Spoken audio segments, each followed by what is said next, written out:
राज्य मंत्रिमंडळाचा शपथविधी उद्या पार पडत असतानाच मंत्रिमंडळ विस्तारासंदर्भातली नावांची यादी आता दिल्लीमध्ये गेलेली आहे। औपचारिकरित्या म्हणून ही यादी पक्षश्रेष्ठींकडे पाठवली असल्याची माहिती आहे। मुख्यमंत्री देवेंद्र फडणवीसांनी एकत्रित ही यादी दिल्लीला पाठवल्याची माहिती सूत्रांनी दिली आहे। तसंच तीनही पक्षांची यादी ही मंजुरीसाठी दिल्लीला पाठवली असल्याची देखील माहिती मिळते।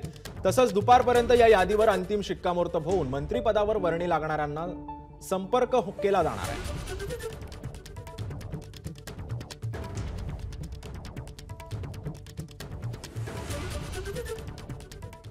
दरम्यान भाजपच्या संभाव्य मंत्र्यांची यादी नेमकी आता माझाच्या हाती लागलेली आहे, पाहूयात।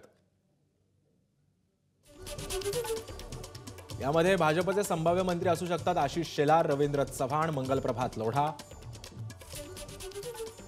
चंद्रशेखर बावनकुळे, गिरीश महाजन, राधाकृष्ण विखे पाटील,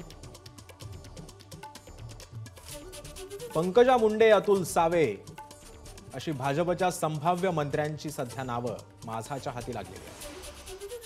यासोबतच नितेश राणे, अतुल भातखळकर, शिवेंद्रसिंह राजे भोसले, गोपीचंद पडळकर, माधुरी मिसाळ या देखील आमदारांची नावं संभाव्य मंत्रिपदासाठी दिल्लीकडे पाठवण्यात आलेली आहेत। सोबतच संजय कुटे, जयकुमार रावल